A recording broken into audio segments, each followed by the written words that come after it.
Hello, hello.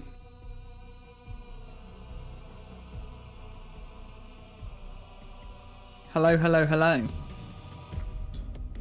Oh, I can't hear you. Hello. Okay.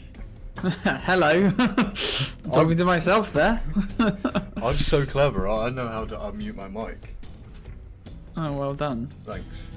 It's a skill. It is quite impressive. Yeah. I have been saying for quite a while, I don't know if the tech in Tecshotz is deserved. No, but speaking of the tech in Tecshotz, welcome back to the Tecshotz Talks podcast. The podcast Woo! where me and Alfie just sit down and talk. Yeah. Yeah, that's usually what happens on a podcast. Yeah. We're nailing it. Yeah. We're Yes, already on it is episode 3. We are. We're one episode away from being in the top 10% of podcasts, which I find staggering. I went on about it quite a bit last episode, so I won't go into too much detail again this episode, but the stats are that 90% of podcasts quit in the first 3 episodes, which shows how boring people are, clearly. Yeah, They right. have nothing to talk about. They are clearly not as entertaining as us. No, clearly not, because we're going to get to, well, if we get to episode 21, that's when we get into the top 1%. And then we're going to quit, but we've then got a top 1% podcast, so we might not quit. Exciting. We might not quit, but I will never quit. depends if Activision and Epic Games keep giving us stuff to talk about, and people in general, really. Yeah. We tend to talk about gaming when we've run out of things to talk about. Yeah. You're a gaming YouTube channel mainly, and we both like gaming, but actually I think we are interested in other things also, so, which is why we stray away from gaming until we've run out of things to say. Yes. Yeah. So what's in? What are the viewers in for this episode, Steve? Well, I've actually got there's quite a broad range of topics this week. We've got, Oh. I'm going to interview you and ask you questions. Okay. Okay. Because I need to get revenge for when you just put me in the spot in the first episode. I mean on the spot in the first episode, not in the spot. You just put me in the spot. It's just not cool. Yeah. Yeah. It's a nice place to be. Some Call of Duty and Fortnite news.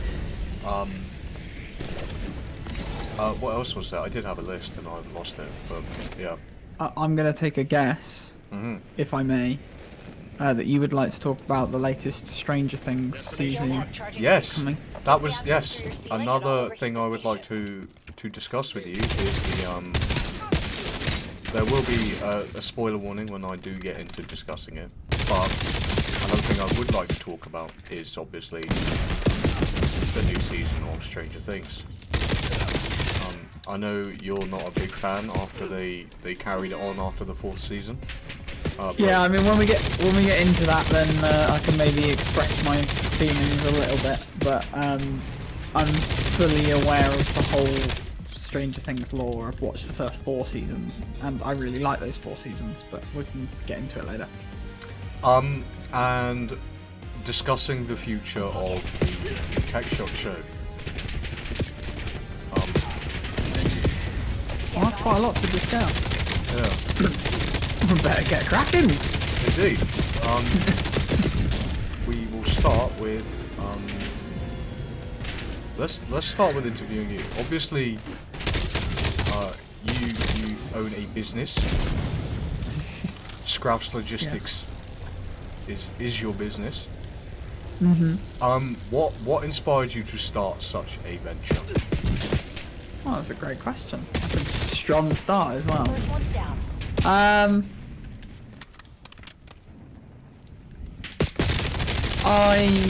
I've always wanted to start a business, literally from maybe age 14, 15. Say age 4, I'm like, that's fucking ridiculous. No, like 14 or 15, I wanted to start a business.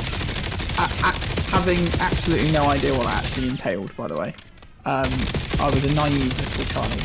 But, yeah, fair enough. But my dad's always been dabbling in entrepreneurship, very differently to how I ended up doing it, and it's fine. But I saw him starting business stuff or just ideas about making extra cash, basically, like side hustles, because I think that's what most great businesses start off as. But yeah, I've always wanted to do it. Well, I say always. From about 14 or 15, I wanted to do it. And because I think it kind of comes down to school wasn't really for me. So I knew that I was never going to become a vet like I wanted to when I was a teenager. I didn't know that. Because you have to... Well, you have to have really good grades. Yeah, when I was...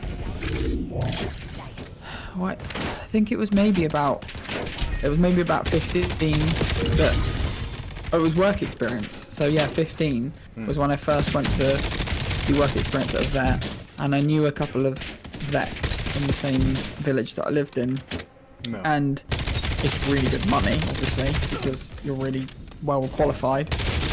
And I like animals. I really like animals, so I thought, well, I'll be a vet because I know I'm smart enough. But turns out you have to be academically smart to be a vet. You have to be good at exams and memorise lots of things, and it wasn't really for me. School wasn't really for me.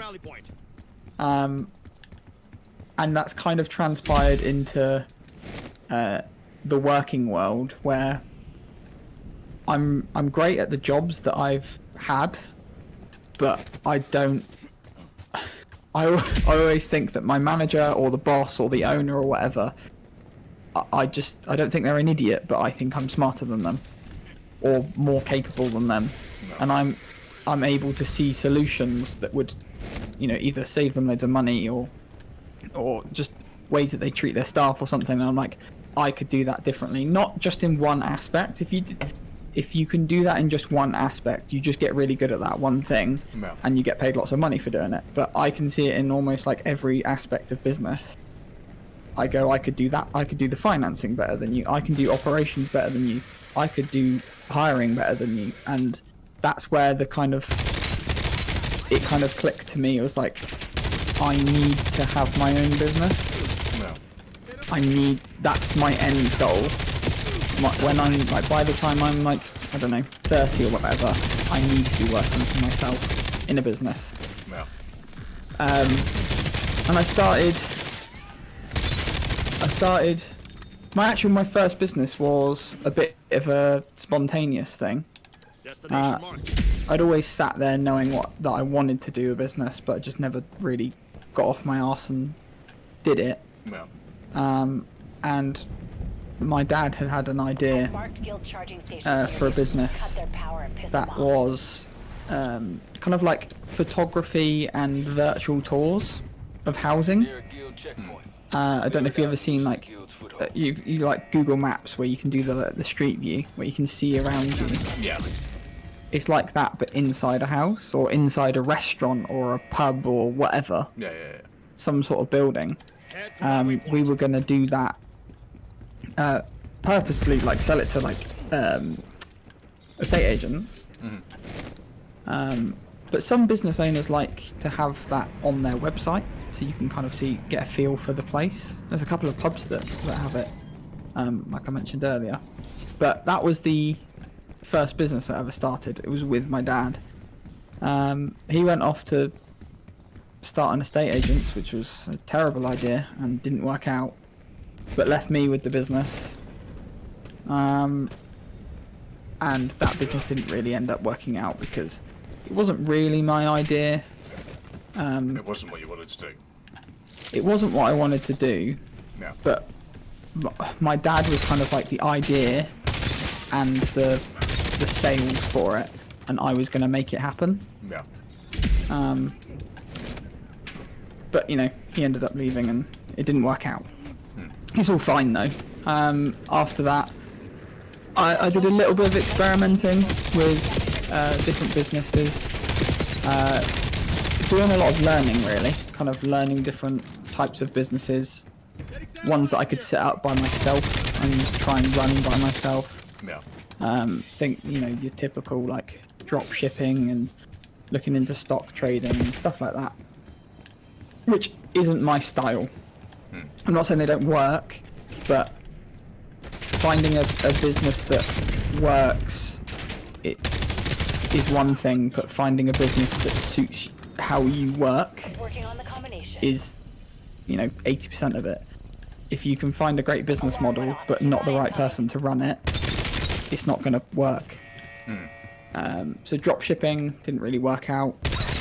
I was just following a tutorial, and it was just like, I was like, this isn't me, because it's just not going to work. How can I sell a product properly if I don't even really believe in the thing? I just followed the instructions online on how to do this. I was like, this isn't right. But doing drop shipping led me to think of, well, once you get a product selling, once you start a dropship product, for example, let's say you were to sell, I don't know, Xbox controllers, as you're playing with one right now. Let's say you were to sell Xbox controllers online. When you first start selling, you're probably just going to be selling on your website, like Shopify, and then somebody's going to buy it, and you're going to buy it cheaper and get it shipped directly to them. That's what dropshipping is. You never touch the product yourself. Yeah. But those sorts of things, you're probably buying from China to get it cheaper, and the lead times on that is at least 2 weeks. So what happens with dropshipping is when you start selling quite a lot and you want to make your product even better and sell to more people, is you try and reduce that lead time. The only way you can do that is by buying stock up front. You can also reduce the cost by buying in bulk from China. But where do you store it? And also, you've now got the problem that you have to pack yourself. So let's say with your Xbox controller, it went in a padded cardboard box that folded up, but you also put a thank you note and maybe a label on the front of the box that had your branding on it. You now have to do all of that yourself. You have to buy the label, you have to buy the box, you have to print the thank you card, and you have to put it all together and ship it when you receive an order. Which, when you're selling, you know, I don't know, 10 units a week, is probably quite manageable, especially if it's the only thing that you do. But when you get a bit more established and you're selling 100 a week, you might not be able to cope with it. Or you might be able to cope with it, but you can't run other bits of your business, like managing your ads, or managing your TikTok videos, or trying to introduce a new product, or dealing with staff that you might have, or other suppliers. You don't have time to do that. So that's where I decided to create a third-party logistics company, which handles all of that for you. And that's where Scrouse Logistics was born from. It was a really long-winded way of saying it, but that's the story. And a third-party logistics company is kind of, you know, what it says on the tin, or what I've just described, is, you know, you would go to a third-party logistics company. Let's keep the example of the Xbox controller. You'd go to a third-party logistics company and say, I sell these Xbox controllers. I have a pack that has the Xbox controller itself, goes in a box with a thank you card, and there's a label on the front. And then you would, you know, you can link up a way, find a way of sending your orders directly to the third-party logistics company. They hold all the stock for you, and when you receive an order, they fulfill it for you. And what that allows you to do is you can focus on your sales, or your marketing, or staffing, or literally anything that is important in the business, but it's buying back time. It's not, oh, I can't be asked to do the packs. it's buying back the time so that you can build the business more and make even more money. Yeah. So the return on investment on third-party logistics and other things similar to that is astronomical. And to be honest, they're not that expensive, even if you go for a premium third-party logistics company. I'm somewhere in the middle. I'm probably in between average price and premium. I'm not top-end premium price because I don't feel like currently I fulfill that market. I don't have the top-tier premium third-party logistics company, so my prices don't reflect that. I think that's quite fair. I don't think, any customer would complain at that. But I know that I provide a better service than just average because the main element is care. I care about getting your product out the door and sent to your customers. I care that it looks nice. I care that all your stock is correct, that you know exactly what you're doing in your business without having to think about it. You can just open up a spreadsheet or the platform that we provide for stock keeping. You know exactly what to buy, and it's just simple. It's just 5 minutes of work every day just to make sure that your stock levels are fine and that your products are going out the door. We will handle the rest. I know that I'm providing that premium service, which is why the prices aren't the cheapest. Yeah. And I'm okay with that. And if if people are going to have a problem with that, that's absolutely fine. Just go find a cheaper one. It's absolutely fine. I have no problems with that. If you want to find the cheapest one, you're going to get the cheapest quality. That's simple as. There's a reason they're not charging the premium prices. That's all I'll say. But yeah, I mean there's probably a lot more than what you asked in your question, but that's where I'm at with business at the moment. Been doing a lot of sort of learning and self-care, I guess, working on myself really, my mindset. Yeah. Really trying to improve my brain, and not just for business, just for day-to-day life. Yeah. I'd rather take 10 years to get to, decent money. Yeah. Let's say, a lot of people say that 10 grand a month is the goal. Let's say it took me 10 years to get there. I'd much rather it take me 10 years to get there, but then I know exactly how I got there and have everything figured out to then be able to handle that 10 grand a month. And if I ever lost that business, I could regain it again because I know exactly what I did to get there. Yeah. Then just, make it in a year on a fluke and have to start all over again. I don't think there's anything wrong with it, but I think a lot of people maybe start like a side hustle and it goes really well, really quickly, but then they don't know where to go from there. Yeah. And they don't know what they did to get there as well. So if they ever lost that, they have to start from square one again. Yeah. Which, if that works for you, it's fine. Some people make loads of money and then figure out what to do with it and how to, build up their mindset and all of that. But it's just not the way I like. I like a little bit of control almost. I like to build the foundation strong so that I can then build the building. I'd rather take longer building the foundation to make sure it's sturdy before I build a skyscraper on top of it and realise that I've made it on top of wet mud. That's just my personal preference. Yeah. But that's kind of where I'm at with business at the moment. I've been reading a lot of books. And yeah, it's going all right. Could be better, but yeah. That's pretty much answered like 4 of my questions in one. I'm so sorry. Where would you like to see the business that you run now in the future? Would you want to be running a different business? Would you want to be running multiple? That's a good question, and it's actually one that I've been thinking of literally like yesterday and today. In entrepreneurship, it's quite common to have like this. It's like not fake, but like false optimism.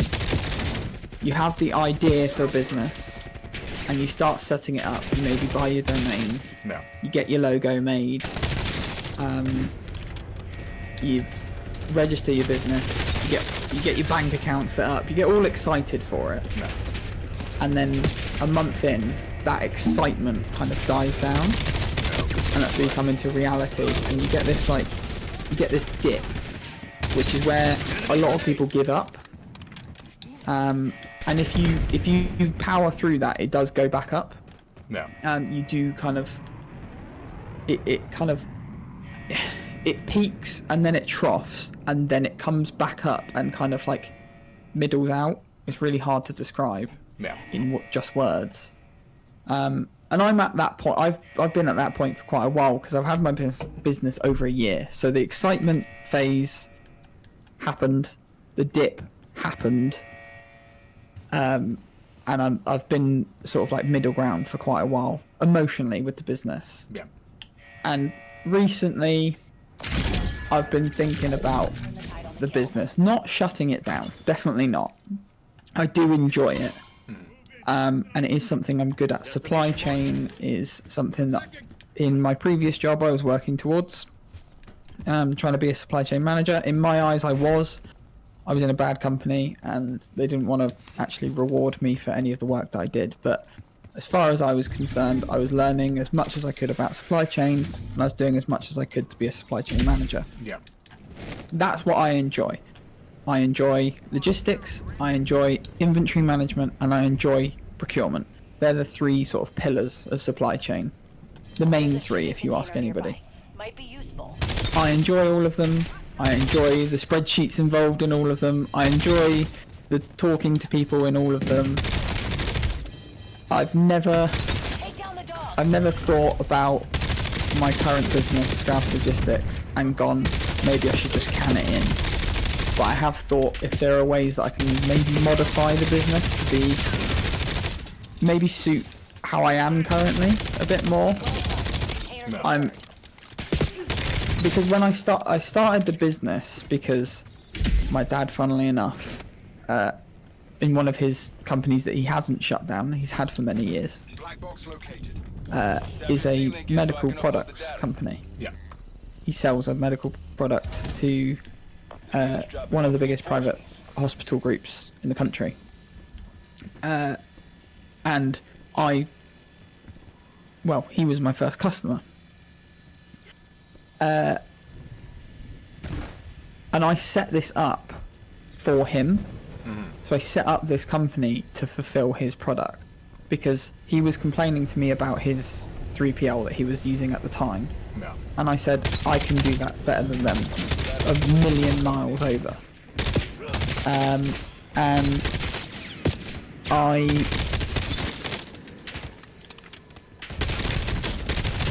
sorry.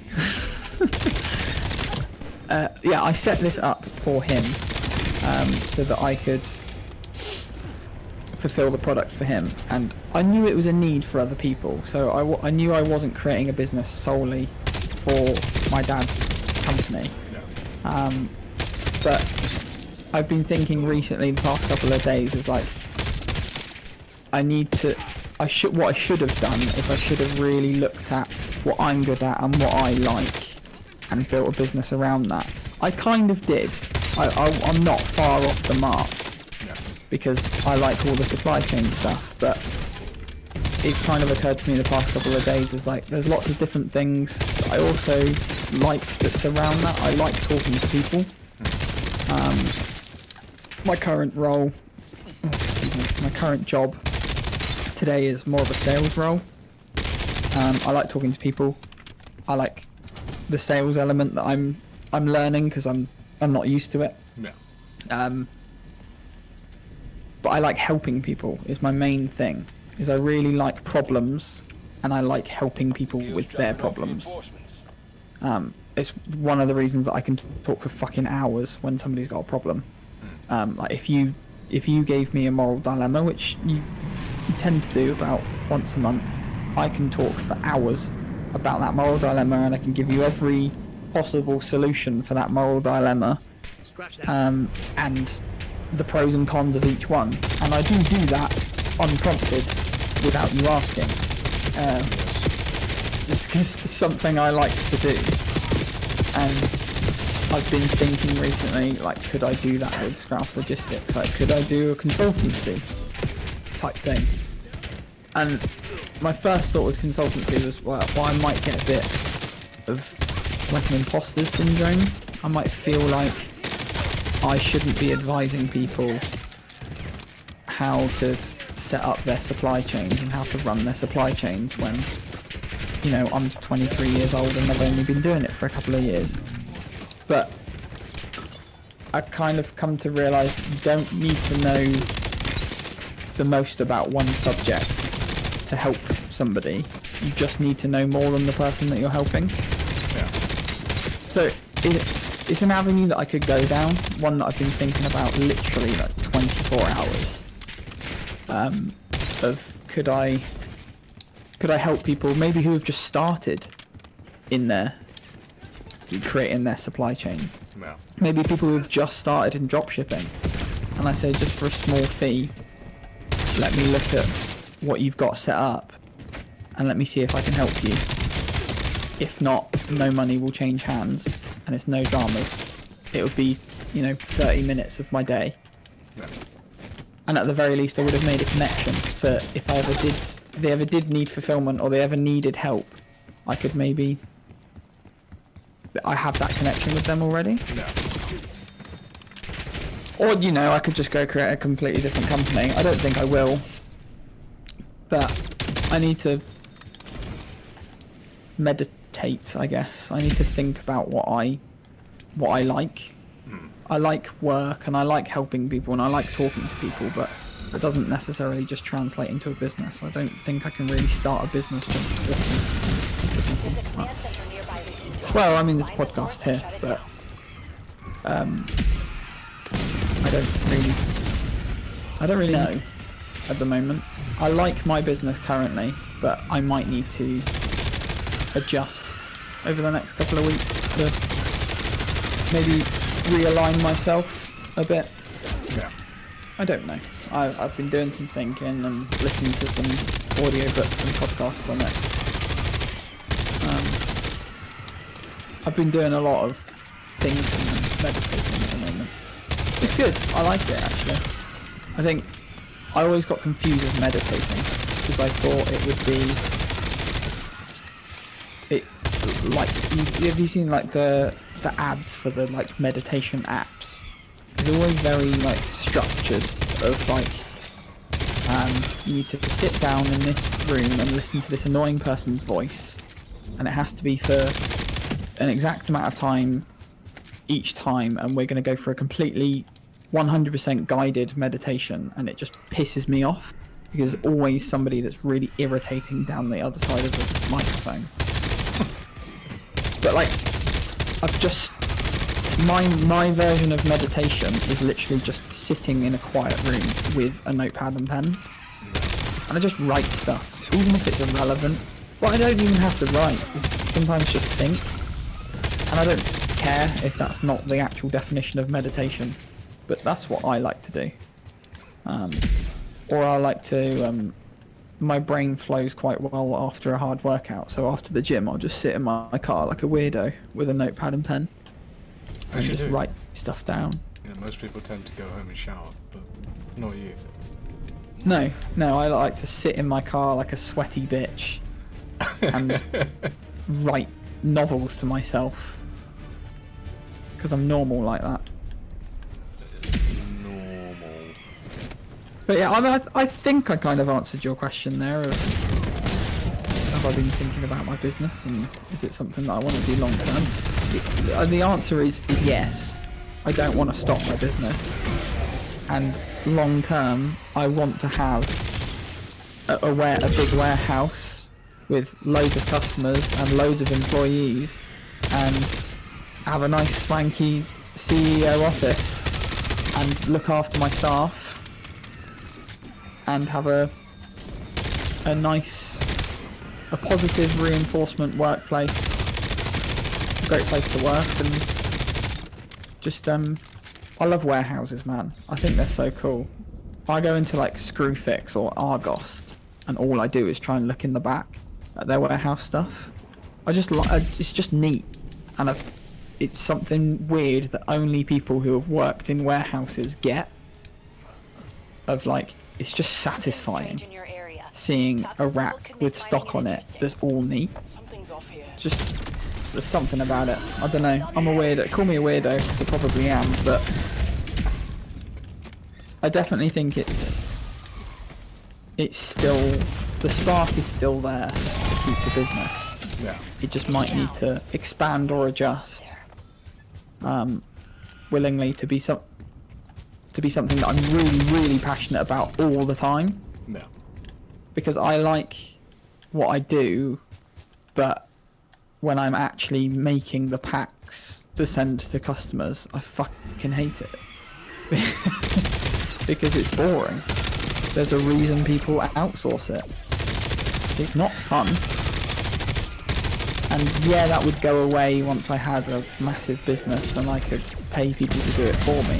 I could pay warehouse staff to do that and I can focus on building the business. But what about right now?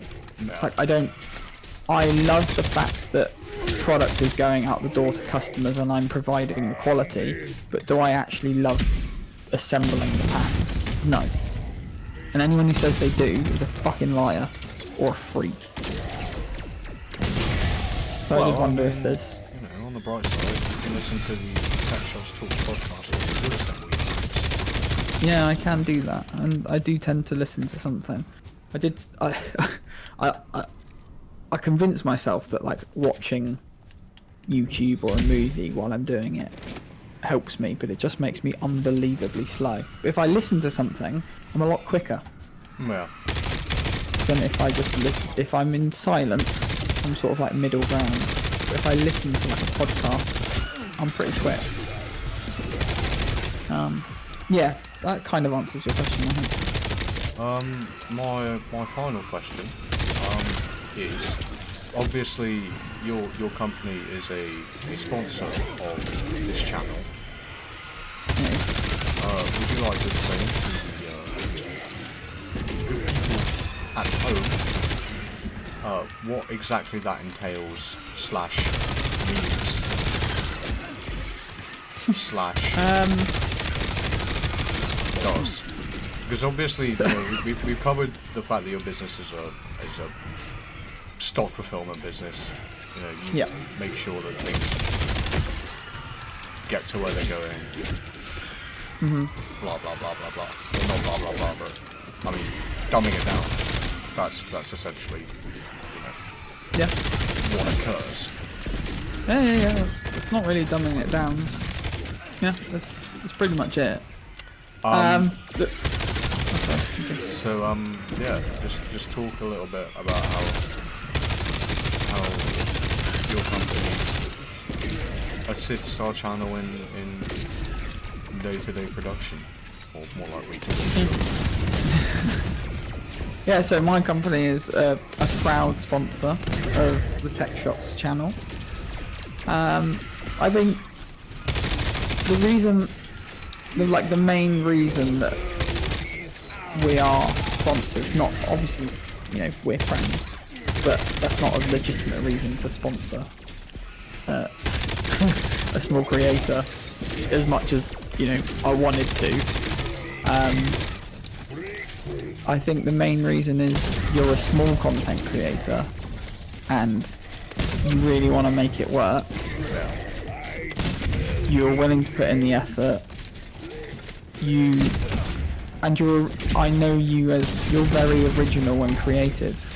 You actually refuse to use ChatGPT on tasks that are perfectly acceptable for you to do so. You want to do it all yourself and make it perfect. Yeah. Each video that you release, even the funny moments ones, you would hold on to for ages just to try and make them perfect. No. And that's something that I resonate with, as a director of my company is I'm by myself. I've got to work it out all by myself. But I've got the ambition to make it work. And that's where we sort of line up as friends. Yeah. And that's how we work together. And, you know, Scouse Logistics, it's not, you know, we're not talking crazy money here. But I want to fund your dream because our goals are aligned, and in return I get a little bit of marketing. Am I going to get customers from it? Who knows? It doesn't really matter. It's more about the brand alignment. It's more about the mission, and that's what's important to me.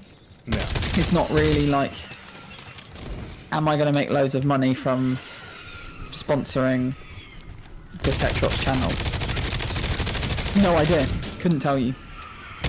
It's not about the money.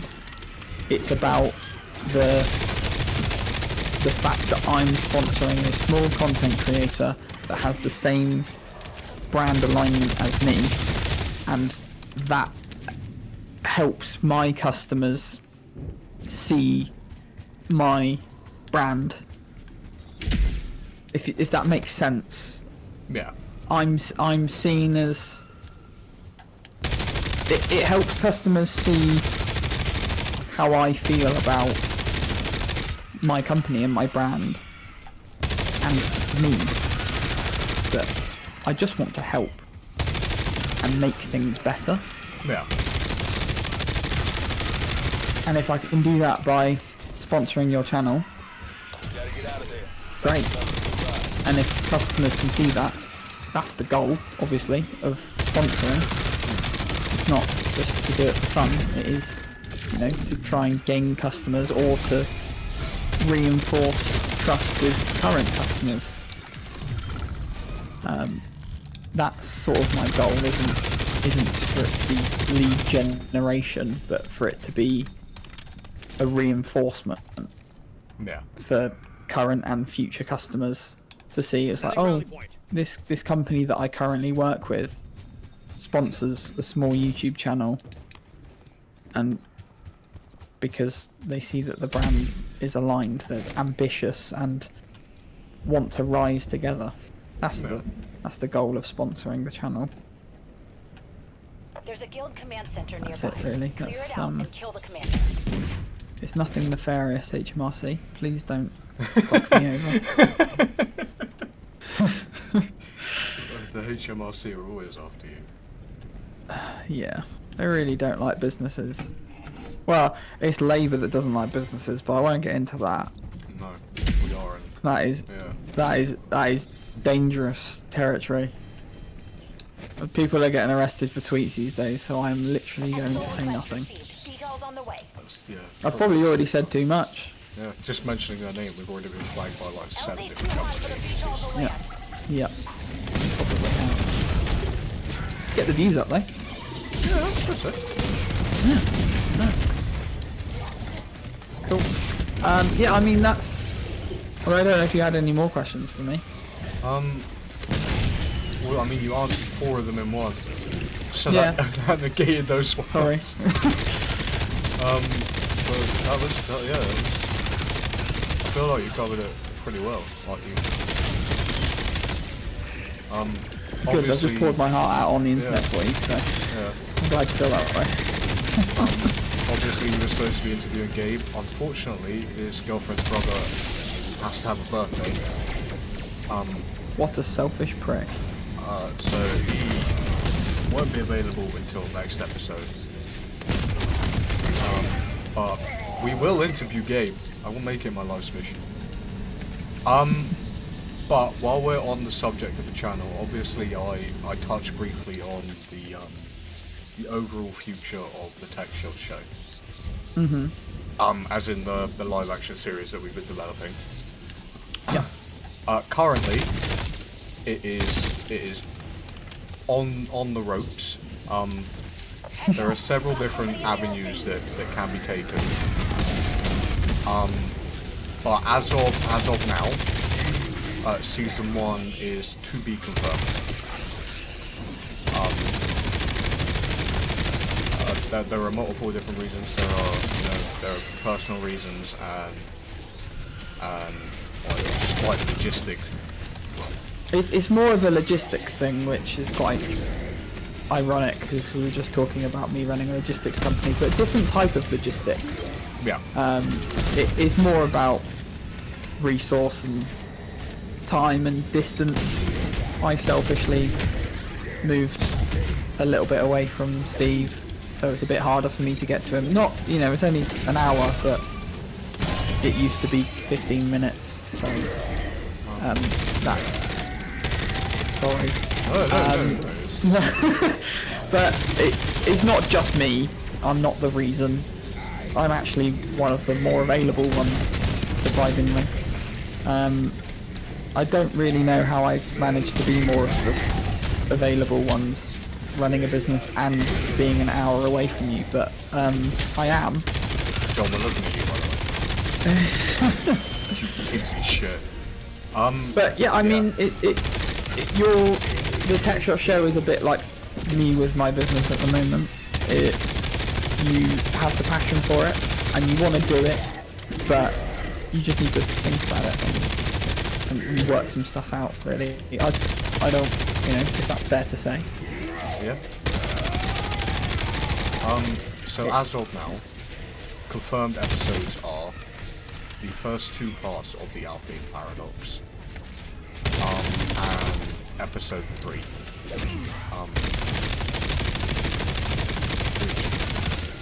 which is titled What Comes After. As of now, those are the only 3 episodes in production. Obviously, it's part of an overarching narrative that will be done. There are so many different ways of doing it. One of the ways I'm considering that seems like a more logical approach to actually committing to it, as long as everybody else is okay with that, is we don't film it to release it one by one. We film it to release in bulk. So we film it over the course of a year, whenever we have free time. And then the year after I've been through editing, and me and Alfie have polished them, that's when we release them. And then, so it's not like we're not working with a couple of months to film one episode, we're working with 12 months to film 6. But it also allows for more autonomy while actually doing the episodes, because where we spread them across such a broad space of time, then it's easier for me and Alfie to sit down and figure out who's going to be free, when we can film what, provided everyone is free, or at least gives me and Alfie the opportunity to edit scripts and change them so that it's made more convenient for everybody involved. Obviously Caleb's at uni, like Alfie said, he runs a small business. Me and Alex tend to work a lot the same hours anyway, so that doesn't really make a difference. But yeah, so that's my current mindset with continuing the Tecshotz show in a sensible manner. Because with the Christmas special, it was filmed just like as everyone was free, and it was like it didn't, like, the filming process just became so difficult to work out, whereas at least if we have, like, we know we've got 12 months to film 6 episodes. Bear in mind that 3 of the 6 episodes are shorter episodes, just to fill the gap and add some story. And then obviously the longer episodes will be the more like, well, you know, I'm not going to spoil it, but the more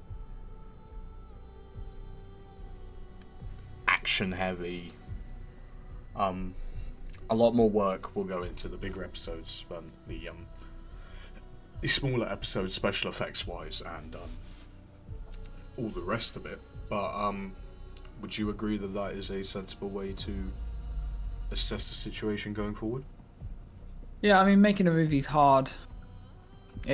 It's even like a low budget, like passion project, like we've done on purpose, is difficult because you need multiple people in it. You can't just make a movie with 2 people. Yeah. And even making one with 2 people, those 2 schedules need to align. We're trying to make a movie with 5 people. 1, 2, 3, 4. Yeah, 5 people. And trying to get all those 5 people available at the same time, or multitudes of those people at the same time. We've all got jobs with different hours. You know, I work 40 hours a week, Monday to Thursday, but then Steve might be working Friday, Saturday, Sunday. Yeah. You know, John has just got a new job, so he can't piss around with his hours as much, and he's working more. And he could be working on the weekends also. And then you've got, you know, we had a bit of a time crunch with Kaylin was going to uni, so we had to try and do it in the summer, which is where all the roads and stuff are busier and there's people about, so it's like, and some of these locations were quite public, and not that we were embarrassed to film, but we wanted the freedom to film and not have people in the background and stuff. And it's like, what do you do if you do a shoot in public and somebody's like off in the far distance and they see that you're filming and they just like ruin it by doing, you know, something funny, what they think is funny. It's like you have to redo the entire thing. It's like, we're cocking up enough as it is. Let's not mix, you know, members of the public in this. Yeah. It's just difficult. You know, the scripts weren't too difficult, but then we kept changing our minds and we hadn't done it before, so we didn't have the confidence to just go, nope, that's the final draft of the script. It was just constant adjustments. Yeah, that's kind of another reason that I think giving ourselves more time to do the actual series is a smart move. Because yeah, it gives us time. Like, we can pump out the Alfie and Paradox Part 1 and 2. That's fine. Like, that is, we can do that. But I mean, with the series and next year's Christmas special, obviously that's a lot more of a heavier load. Yeah. And obviously, it's easier to, you know, write more higher quality scripts and do all of that when you've got a lot more time to sit down and actually go through it and, you know, all the rest of it. And it's it's been my biggest issue with this, like, so far, is like I've like, Alfie knows full well, he's been sat here in Discord calls with me while I've been like tinkering the tiniest little bits. And it's like, even after we've taken it from the paper, we put it on film, and I'm sat going through it, I'm still changing the narratives, like the narrative of the story as I'm editing it, which obviously isn't really that good for, you know, the overall story that, I mean, either of us, but more me in this case, have actually envisioned for the show. You're a creative perfectionist who didn't have the time to be a perfectionist. Yeah. And what that did was, well, it's not even, it didn't affect filming too badly, but it delayed post-production, but it also stressed you out because you wanted the time to make it perfect and you didn't have the time because of logistics. Yeah. That stressed you out. It temporarily strained friendships a little bit. I think there were times that we got pissed off with each other. Not just me and you, but you know, everyone with each other, because we all don't know what we're doing, and we're all stressed about just trying to get it done because we all wanted to do it. And I think giving you the time to plan and be a perfectionist like you so desire can only be a good thing. I think saying that the Tecshotz show will return is not a lie, but just not putting a time frame on it. Yeah. I'd like to do one every year, but even a year isn't a crazy amount of time if you think about all the other things that go on in life. Wait, and all the things that could change. Huh? What do you mean one a year? You mean like one episode? Like one story? Yeah, like obviously the one that's going out this year is split into 2 parts, but in an ideal scenario we put an actual episode out every year. Yeah. An entire episode. I'd like to do one of those every year, but yeah, we might not be able to do that, but we're not going to promise that either. I think this year was different. It's like Steve said multiple times, it's a passion project. We wanted to do it. We've had fun doing it, and it doesn't discourage me from doing it again, but there are lots of mistakes that we made that we need to address. Yes. And I think a lot of that will be fixed with time. Not giving us so much time that we don't do it, but giving ourselves enough time. Yeah. So that we're not stressed about it. Having the scripts properly finalised and saying this is locked in, this cannot change. Like printing it off, for example. You print off the final draft and you say this cannot change and will not change. Having that done, well, just that process would be a good thing. Yeah. But then having that done a month before you even start thinking about turning a camera on would be great, because we had it where you were changing the script like in between shoots, which wasn't necessarily the wrong thing to do because you made them better, but it's just a time thing. Well, it was just a lot of the changes came from like I was thinking about ways to expand the story, and be able to go on and tell more stories further down the line. But I think trying to tell those further stories in such a quick time frame just isn't realistic for any of us. Especially the likes of Alfie, who has to travel all the way from Poole. I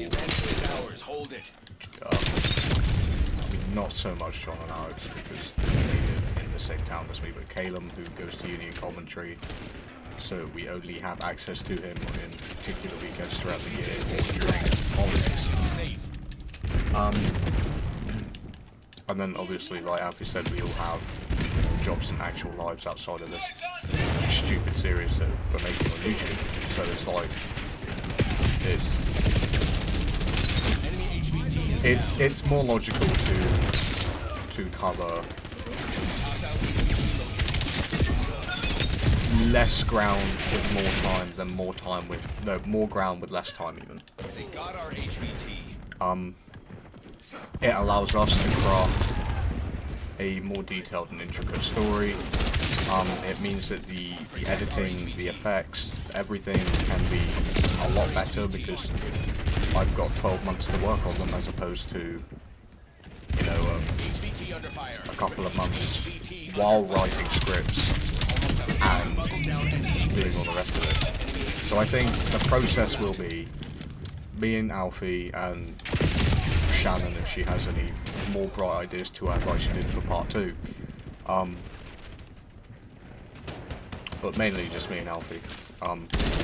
We'll sit down and we will plan a story and go from there.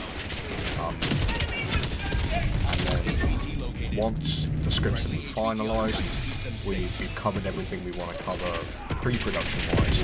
That's when we'll start production, we'll start filming. We won't be on a schedule. Which obviously this year's Christmas special we were on the schedule. We had to get it out for Christmas, but obviously if we don't limit ourselves to bringing out an episode for Christmas, then we have basically as much time as we want. Yeah, I mean, you can still do a Christmas special, but I think just not making it the Tecshotz show. I think the Tecshotz show could do with being a separate thing. It was nice to put it out at Christmas. But, actually, it will be nice to put it out at Christmas.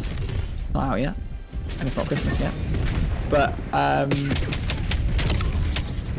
yeah, giving it the time to breathe. And I think it would be nice to do, like, you know, we can having the time to go, okay, in 2 weeks I've got a Friday free, are you off? And you go, yeah. I'll be like, great, I'll come round to yours at 9 o'clock, I'll bring some snacks, and we'll just do a day of just brainstorming and writing. Yeah. And we'll come up with the plot, the entire, like, the overlay that we did. We did like an overview thing, didn't we? Yeah. Before we started writing the script, we did like an overview, and then we started writing sections, and then worked out how to blend those sections together because we write fairly differently. I think that's the way that we could approach it next time. We didn't have the luxury to do that last time. No, it was just sort of. I remember should we writing. do this, and then we did. It was originally, for the viewers at home, it was originally split into episodes. We were going to do like a mini series, and each episode was going to be about 20 minutes, and then we decided to put it all into one movie. Yeah. Because it was going to work out easier. But when we did the episodes, so Steve will correct me if I'm wrong, but I believe part 1 is an amalgamation of episodes 5, 6, 7, and like half of 8. Yeah. 8 and 9. It was going to get bigger. They were going to get longer as it went on. Yeah. But I remember I wrote 5 and 7, I believe. So the start and like the middle of the movie. And I think I only had a couple of hours to do it because we had to start planning it. And well, that was the first draft, and then we then revised it. Yeah. And then we had to start planning for the filming and then film it. So I did it in a couple of hours, and I like it. I loved it. I thought the final product was great. But yeah, I think it would be great to do a whole day or a couple of days writing scripts. John doesn't want to write scripts, but he said snacks, count me in. So John's just going to watch us write scripts. Well, you're going to have to bring some snacks then, John. That's the only way this is going to work. That's just John in the live stream chat for anybody just listening to this. Whilst you do your laundry or washing up or any activity around the house, you can listen to us. You don't have to watch. It's just Steve's Call of Duty gameplay, which you probably don't want to watch anyway. Sorry, that was harsh. Yes, John. Yeah, John has confirmed in the chat that he is the snack man. So obviously, yeah, if we give ourselves a more solid amount of time, I've actually got the current episode plan for what was season 1. And I'll just go through it quickly. So episodes 1 and 2 were the first 2 parts, or the only 2 parts actually, of the Alfie paradox, the story that we are currently telling. Then episode 3, what comes after, was going to be written by me. It takes place a year after. I am now scrapping most of what I've come up with the story, and I'm just going to integrate the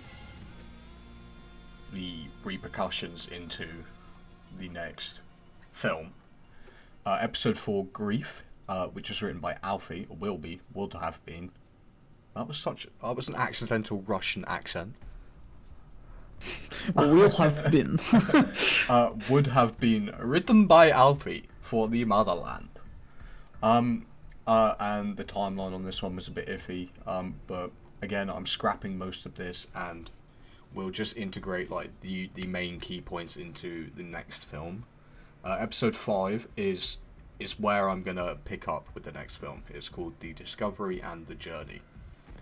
And then episode 6, which would have been part 1 of the next special, is just going to be integrated. So episodes 5 and 6 will be integrated together to form one big narrative that comes after the Alfie paradox, and then the story we tell after that will be the culmination of every story we've told so far,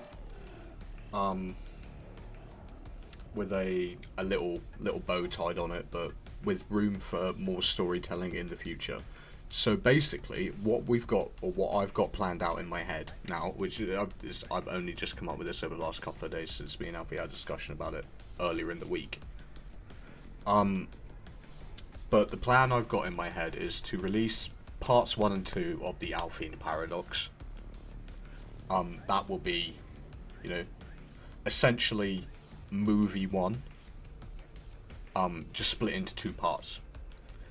Then, at some point next year, or early 2020, what are we in? 2025. So early 2027, there will be. John's doing the dishwasher while he's listening to us.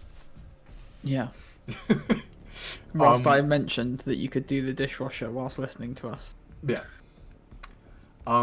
So early, either very, very late, so November, December time next year, or January, February, March time 2027 will be when the Void Part 1 comes out. And that'll be a culmination of basically all of the plans that we had for season 1, in a much more movie-alized. I don't know if that's a word or if I've just invented that, but I think you have. A blockbuster format.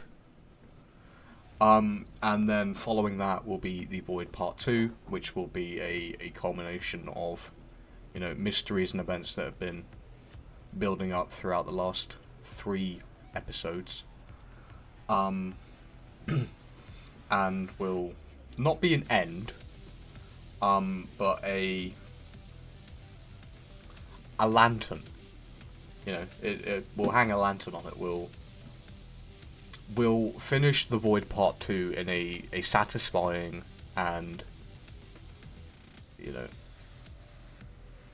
we're going to leave it in the worst cliffhanger possible.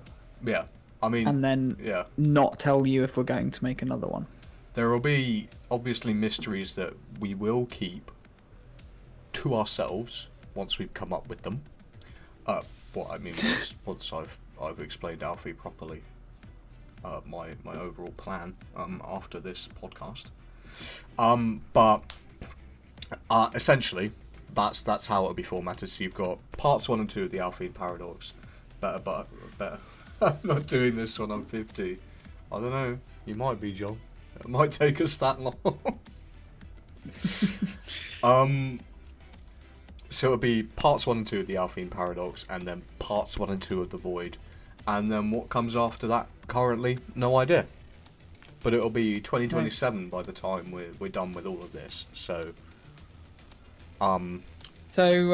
speaking of the Tecshotz show, yes, the release date is the 23rd of December. Correct. Which is around about the same time as the final, or the penultimate or something, episode of Stranger Things. Excuse me, Alfie, I just need to address John. You fucking will be. Okay, carry on. Okay. You will be releasing this around the same sort of time as one of the final Stranger Things Season 5 episodes. Yes. You mentioned at the start that you wanted to speak about Stranger Things Season 5. Yes. We don't have to talk about it for a crazy amount of length, but What would you like to talk about Stranger Things wise? There has been the first volume that has released. The first 4 episodes of season 5, Stranger Things season 5 have come out, and they're quite good. You know how? Yeah, you watched them all. I have, yes.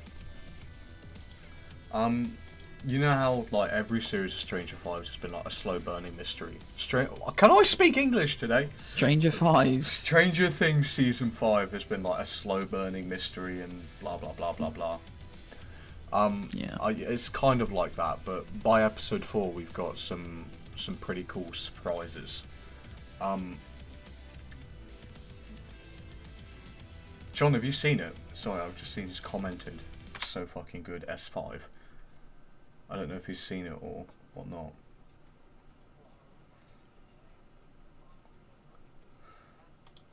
We might just be trying to make me feel better, you know. So this is a big spoiler for you, Alfie. But by the end of episode 4, John, by the way, anybody who is listening or watching this at all at any point in time and you have not seen Stranger Things season 5, go away and come back in a minute. Will gets powers. It's not explained how he has powers or why he has powers. It's just he's just given powers. They've run out of Stranger Things. Yeah, so Will has powers. Vecna, I thought the whole idea of like Vecna, like everything he was doing was so that he could come back and take over Earth. Am I correct? I'm pretty sure that's what he was trying to do season 4. Yeah. So this guy, obviously, you know, at the end of season 4 we had the gates opening, Hawkins was fractured.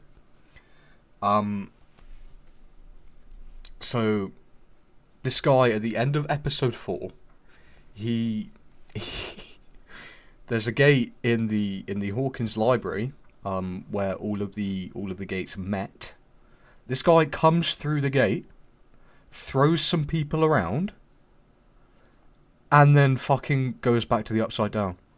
I thought this man's whole ordeal was trying to get back to Earth so that he can wipe out humanity. He attacks one tiny little military base with a couple of Demogorgons, and then goes back. I'm not too sure why. So I haven't seen it in a while, but in season 4 they explained a lot of the story between Vecna and 11. Is it 11 her name? Yeah. That shows how long it's been since I watched it. But she was kind of on his side until he started killing innocent people, and she managed to send him to the Upside Down, and that's where he became Vecna. You see, that's not what happened. Is it not? No. What happened was when she did whatever the hell she did to Henry or Vecna or Slimy, as I've now taken to calling him, is she sent him to Dimension X, and then whatever 11 was doing, obviously, you know, created the gate between our world and Dimension X, but the Upside Down was created on the night that Will went missing, which is obviously quite some time after 11 has done this to Vecna, or Henry at the time, because you know he's controlling the Demogorgons. We saw when Henry ended up in Dimension X, the Demogorgons were just like wandering around. Like, they looked pretty peaceful to me, to be honest. And the Mind Flayer was obviously just a big ball of dust floating in the sky. But the Upside Down itself, so the actual realm that we see where Vecna's hiding out in Season 4, was only created on the date that Will went missing. Right. And so, obviously that being, just the flip side of our dimension as opposed to a whole different one, that's when Vecna, came up with this plan to open the gate and do whatever he was going to do, which seemingly he's just abandoned now and has resorted even to just aura farming, which is, I don't know if you've seen any clips of his Season 4 little bit at the end, Season 5 even, from episode 4. I haven't seen it. I haven't seen anything on Season 5. I've made a resolution to myself that I will not watch it. Reason being, I've watched Seasons 1 to 4. Mm-hmm. I think the first 3 seasons I didn't watch when they came out. Yeah. And during COVID, myself and Shannon binged them like you wouldn't believe. Yeah. Actually, it might have been 1 to 2. We binged them, loved them, and Season 3 was just about to come out, so we only had to wait a little bit for that one. Yeah. And then when Season 4 came out, I think, again, took us a little bit of a while, but we watched that one in its entirety. And I actually felt that Season 4 was it was coming to an end. It felt like an ending series. Yeah. In my head, it felt like it was going to be done after this. And it was a really good season, but the whole season was like about Vecna, and each episode you're learning more about him and realizing that he was behind everything this whole time. Yeah. And it goes a lot into the backstory. It did a Tecshotz special, and it kept going back and forth in timeline. And it was great. And then on the final episode, they get ready to kill Vecna. They do this whole trap thing, whatever. And then they seemingly kill him. And then the last 5 seconds, it lets you know that he's still alive. Which absolutely ruined the entire series for me. Because I thought it was about to finish. And then he didn't... The whole fucking series was about killing him. And he didn't die. Yeah, but it wasn't. The whole series wasn't about killing Vecna. The whole series was about Vecna opening the gate between Earth and the Upside Down, which he would have done regardless of Steve, Nancy, and Robin's attack. Because the gate was open. The point for them, the point for the main characters was to kill him. The gate was opened before they got to him. I don't give a fuck about the gate. The whole point was killing him. Yeah. That was their goal, and they failed. So say they killed him. Sure, fair enough. But then you've still got the problem and the unsolved narrative issue of the now opened gate between the Upside Down and our dimension. Yeah, I get that. So the whole point... Stop fucking interrupting me. I'm trying to explain it to you. The whole point of keeping Vecna alive was so that they had a reason to finish that story. The story's not about Vecna or 11. The story's about Will, and Will's story wasn't finished. No, the story wasn't about... Season 4 barely had Will in it. But Season 1, they had an enemy, they defeated the enemy. Season 2, they had an enemy, and they defeated an enemy. Season 3, they had an enemy, defeated an enemy. Season 4, they had an enemy, and didn't fucking kill him. That's what pisses me off. The Netflix budget only stretches so far, even for their flagship show. Yeah, they just went, actually, we're going to stretch this out. That's what they did. I'm going to disagree with your opinion. You're entitled to it, but I think it's a stupid one. And given that it's a stupid ass one, I've elected to ignore it and say that you are majorly sleeping. Okay, Samuel L. Jackson. Hi, John. Hey. Welcome to the podcast. Thank you. Well, oh yeah, John, welcome. Thank you. Yeah, all I'm saying is don't dismiss it because your autism says that Stranger Things should have ended 3 years ago. The autism's not proven.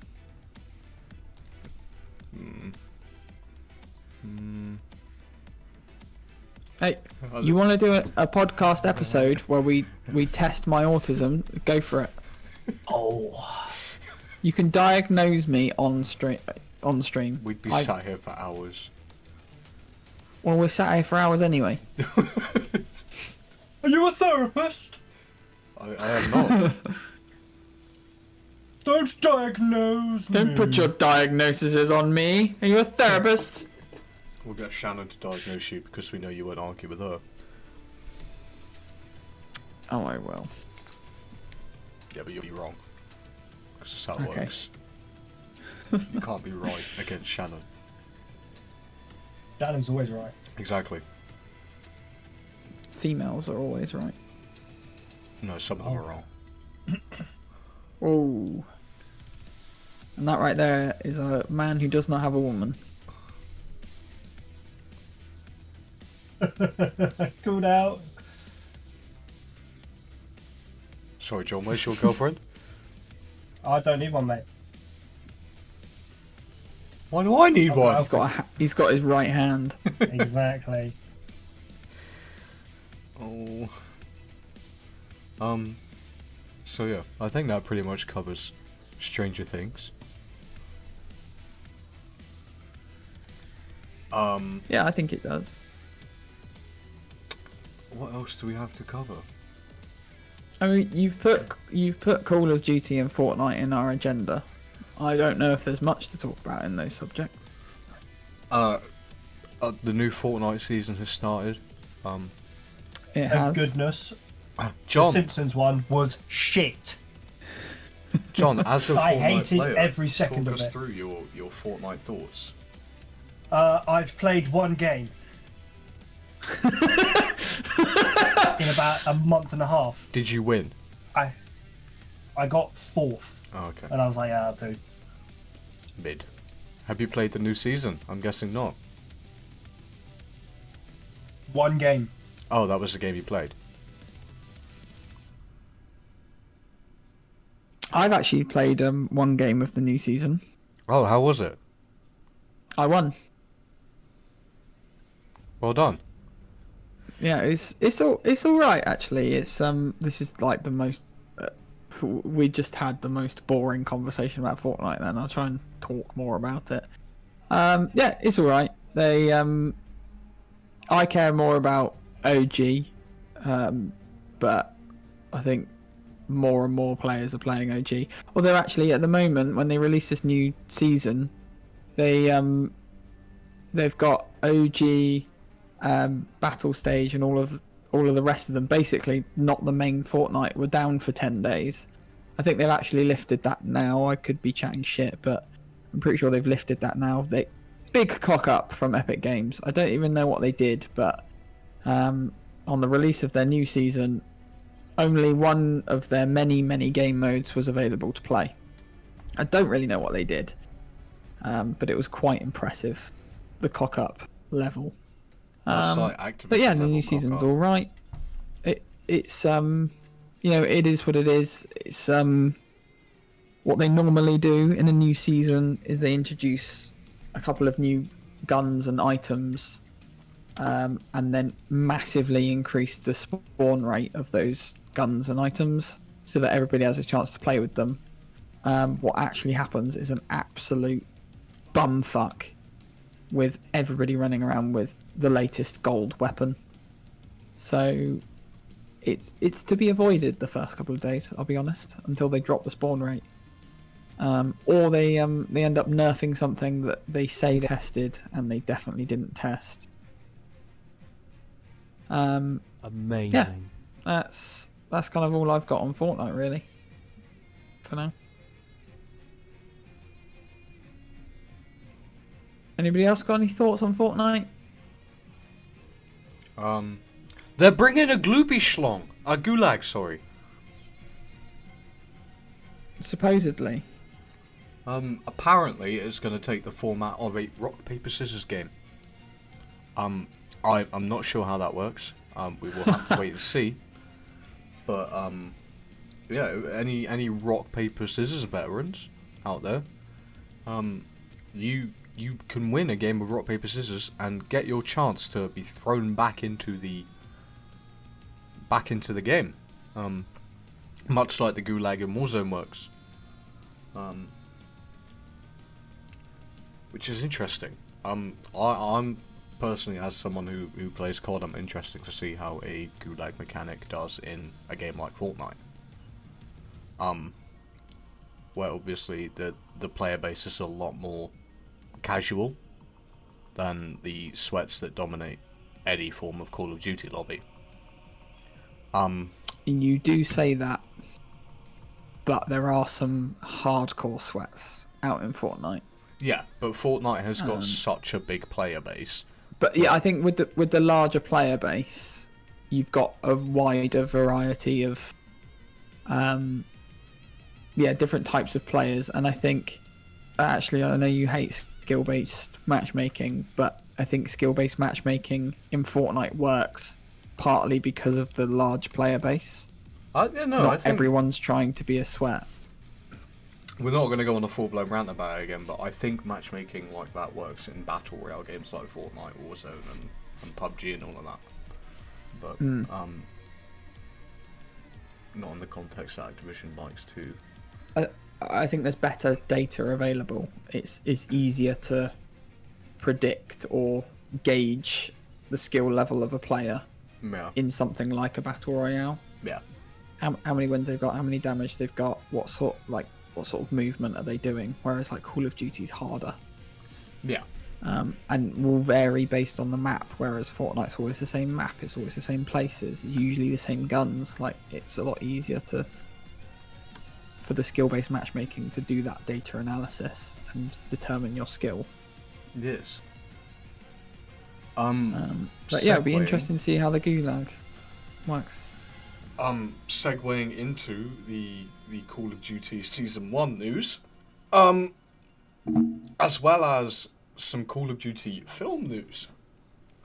I'll start with film news because it is by far the least interesting and least built up bit of news. The new Call of Duty film is set to be written by someone who wrote, I think it was Sicario, or something along those lines.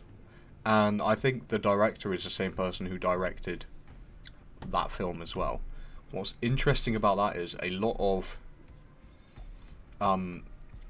inspiration for the new Modern Warfare 2 was actually taken from those films. So I'm interested to see. Obviously, you know, if it's written by them and they took inspiration from those films, then it's obviously going to be an iteration of the Modern Warfare trilogy. What I'm excited to see is if they keep it within this contained universe that they've got now, which started when they rebooted with Modern Warfare 2019, or if they just decide to say fuck it and just start like a cinematic universe separate from the games. Because I mean, I know you don't play, so you don't really have the basis to agree or disagree, but I think keeping the cinematic universe separate from the games is probably for the best. Just because you don't want to, summer next year pre-order Modern Warfare 4 on the basis that you have to have seen the Modern Warfare movie coming out in order to understand half of the story. Yeah. I just think they should keep them completely separate. It's the same way that I think it's wise. Marvel's successful games that they've made and are making at the moment, so the Insomniac Spider-Man trilogy and the Wolverine game that they're making are separate from any kind of cinematic universe, and are just standalone stories is a much more intelligent way of. It's basically like the inverse. Instead of copying the games, just don't. Yeah. Like the games didn't copy the movies for the Spider-Man and stuff. It's the same with the Marvel Avengers game by Square Enix as well. all the characters are obviously the same, and you can get Marvel Cinematic Universe skins that have been in the actual films, but then none of the missions Yeah. are from the films. There's a couple of the like enemy bosses are from the films. You've got like Taskmaster and Abomination in there, but they're not like, there's no storyline that's related to the movie at all. No. You're just playing as the characters that you love, and it's like it feels fresh as well. Except Miss Marvel, fuck her. Yeah, fuck her. But yeah, that pretty much covers everything I want to talk about the film. Just keep it separate from the fucking games, Activision. If you're gonna do anything, please do that. And season 1 news: Warzone is receiving a new map tomorrow, actually, called Haven's Hollow. It takes place somewhere in America, I think. It's like I actually don't know, like Virginia, I think, maybe, or West Virginia. It takes place in a town in West Virginia. It is comprised of several different bits of zombies maps from last year. They've sort of thrown them all together with a bunch of other POIs to create a unique location. As far as I'm aware, the Warzone map will have no ties to zombies, but very may well have Easter eggs and bits and bobs like that. Obviously, you know, the weapon integration will be coming, so you'll have all of the Black Ops 7 weapons in Warzone with a mastery grind and all of that fun stuff, the same sort of thing that we got last year with Black Ops 6. And all of the weapons from Modern Warfare 2, 3 and Black Ops 6 will still be available in Warzone to use, should you choose to suffer through using unsupported weapons. Sometimes it's more fun that way. Multiplayer is receiving a bunch of new content, including one potential map that a lot of the community are currently divided on. That being Stakeout. Now, Stakeout is the smallest map in Call of Duty history. It is literally just 2 conjoined apartments with 2 corridors. And was absolutely brilliant last year for grinding camos and doing that. But a lot of the community this year is saying, don't bring back Stakeout, we're going to uninstall, blah, blah, blah, blah, blah, blah, blah. And I'm just sat here thinking, I was actually talking to Alfie about it the other day.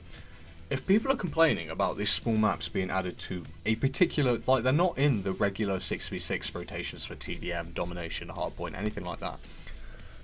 These small maps that they add are attached to one playlist, that being the face-off playlist. If you don't want to see these small maps in your lobbies, then don't play face-off. It is literally as simple as that. People are saying that the map pool this year is actually good, and it is. I am not disagreeing. But everybody's saying and complaining about certain maps that are being added to certain playlists. Just don't play those fucking playlists. It is not that hard. This community will literally complain about being given a plaster for a fucking cut on their knee. I swear to God. It is ridiculous. Yeah, it is a bit mental, really. It's it is just an additional game mode, and you don't have to play it. Nobody's forcing you to. There's plenty of games that I can think of where there are multiple modes, and I don't like a particular mode. No. And instead of going on Twitter and complaining about it, I just play a different game mode that I do like. Yeah. It's a lot easier. I'll be honest. It's an easier life. In other news, obviously we've got a new zombies map coming with the launch of Season 1, which is actually unheard of until now, called Astra Malorum. It takes place in space on a giant floating skull with an observatory on it, which is an interesting concept. Treyarch have been quoted as saying that they want each map going forward with this DLC season to be a completely new experience, and I cannot honestly say it's not a new experience. Actually, we've had a map set in space, Revelations in Black Ops 3. So actually, it's not a complete new experience, but it does look pretty cool from the clips and little tidbits that I've seen on Twitter and on YouTube.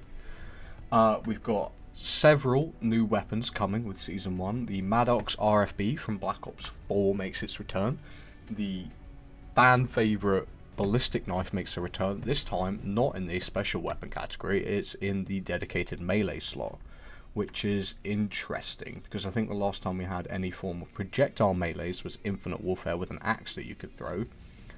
I think it's really cool that it's not its own separate category. They're just throwing the ballistic knife in the melee category where it belongs. Alfie is going to take out his potatoes while I explain what is currently happening with the Call of Duties. There's a new LMG coming along, a new SMG, 2 new SMGs, one that looks like basically just a futuristic version of the UMP, and another which looks like just like a sort of one-handed SMG, like PDW thing. There is an attachment you can get for it to run it akimbo. That looks pretty cool. What else is there? Obviously we've got several new multiplayer maps coming. We've got one set within the story of Black Ops 2, I think. Odysseus, which is, or was one of the mission titles for Black Ops 2, obviously, where you've captured Menendez and you've taken him to the USS Obama. And then another one ripped from Black Ops 2, Fate, which was obviously supposed to be when Menendez goes on his little rampage with his Spats 12. Standoff, a fan favourite map from Black Ops 2, is coming back. And it will be interesting to see how that map flows with the new advanced Omni movement. I'm interested to see how they've integrated wall jumping and other bits and bobs into the map. We've got a bunch of I know they said they were doing no carry forward, but I see this as a good thing, and I don't understand why half of the community is complaining about it. But Black Ops 7 with Season 1 is bringing through several streaks and lethals and tacticals and field upgrades, as well as ammo mods, I think, for zombies from Black Ops 6. Why they weren't in the game at launch, I'm unsure. Maybe they just weren't ready for use yet. But they are carrying forward several things like Shatter Blast and Light Mend for zombies, as well as several other kill streaks and lethals and tacticals. And that's actually all I've got to cover relevantly for Call of Duty, which means it's time for Alfie's new segment. Yeah, so we discussed on the last episode that we'd like to do a segment each. Well, I suggested that we do a segment each. Not to try and control the entire podcast, but to give it a bit more structure. And I think for the interviews, it's definitely going to have to be like that. But Steve has decided not to think of a segment. So I am going to introduce the first segment. He claims he's been busy. I have been. I'm just going to leave that there. I'm busy thinking about ordering kebab right now. Very busy. Yeah, so what I decided to do for my segment, not as upbeat and or ranty as we normally are on this podcast a bit, and try and tap into, similar to what I was talking about at the start of the podcast, of I've been learning a lot and trying to focus on self-improvement and lots of meditation and stuff. So I thought that the ideal segment for me would be to do Alfie's thought of the week. Just a quick couple of minutes tops, like 2 minutes tops, of something that I've out and I've written down, and that I'd like to share. And the aim being that it helps somebody. It's more so aimed at Steve. If I can help Steve, that would be great. Well, I had to think about somebody to write this for. So I thought about you because I'd be telling it to you. But if it helps people in the audience, that would be great also. It's not actually tailored to you, but I am talking to you. So you were in mind when I wrote this. Yeah, so here we go. Oh, and I'll also have included a quote of the week after the Alfie's thought of the week. The quote is not mine. I will give full credit. Mindset. This one's on this week. I thought it'd be a good start. Mindset is everything. Fucking interrupt me, why don't you? Sorry, carry on.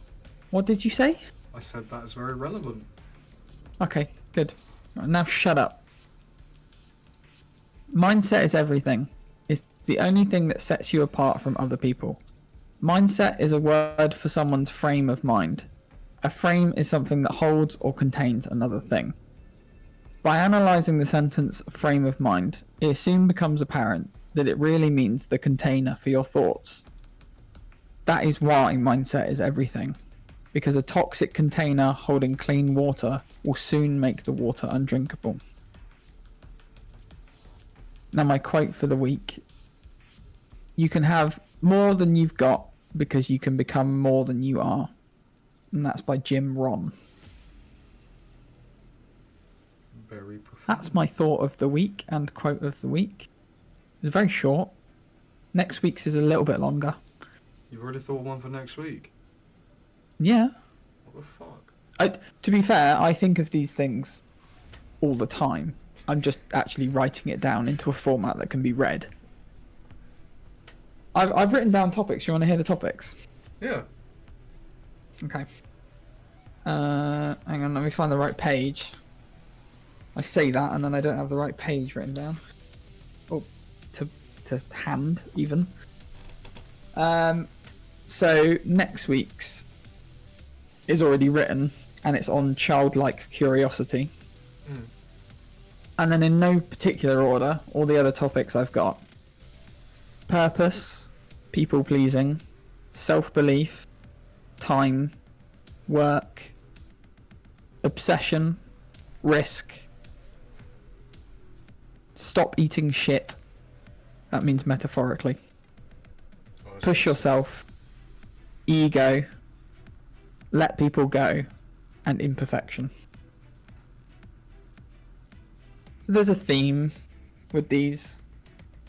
Obviously they're all quite deep topics to go into, and I'll try my best to tap into them without becoming a lecturer. Again, is to try and help people. If it doesn't help anybody, I tried. That's all I'll say really on it. I feel uplifted already. What was You're gonna the go quote fix your mindset now. again? My mindset's fine. I can hear you fine. Oh wait, yeah, sorry. I meant to say headset. I completely ruined my own joke.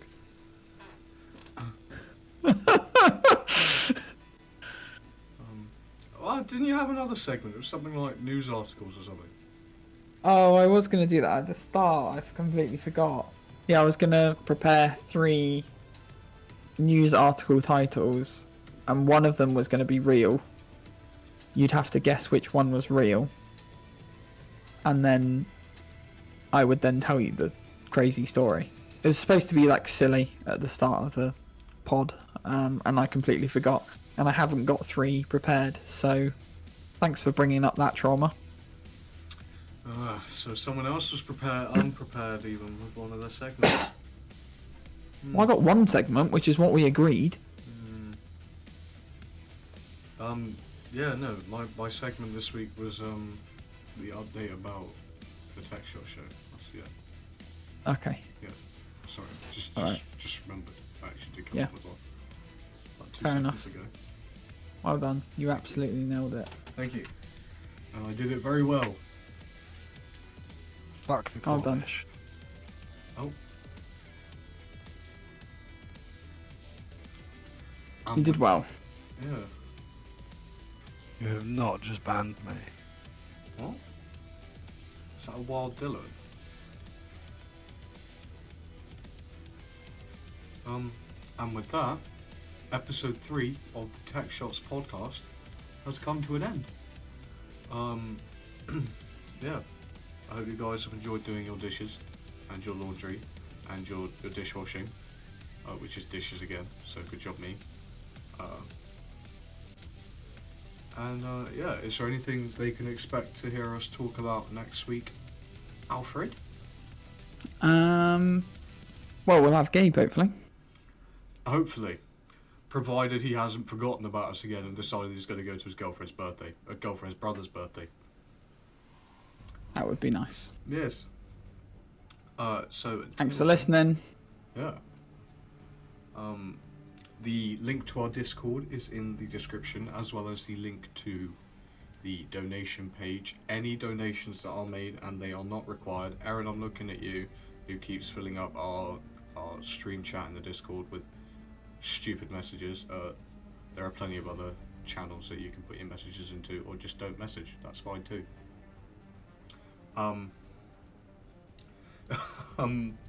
Any donations that are made towards the donation link in the description will go towards funding either the Tecshotz show or the podcast itself. Better equipment, maybe even a dinky little studio, who knows. So any money that gets donated to the channel goes straight back into the channel, not into my takeaway fund, unfortunately, because that would be bad for business.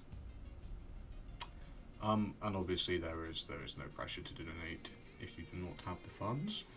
That is okay. And I think that covers everything. Yeah. Thanks for listening. Yeah, we'll see you either. We won't see you on Saturday because I've just been asked to work. So we will instead see you next Wednesday, where we will be in the top 10% of podcasters.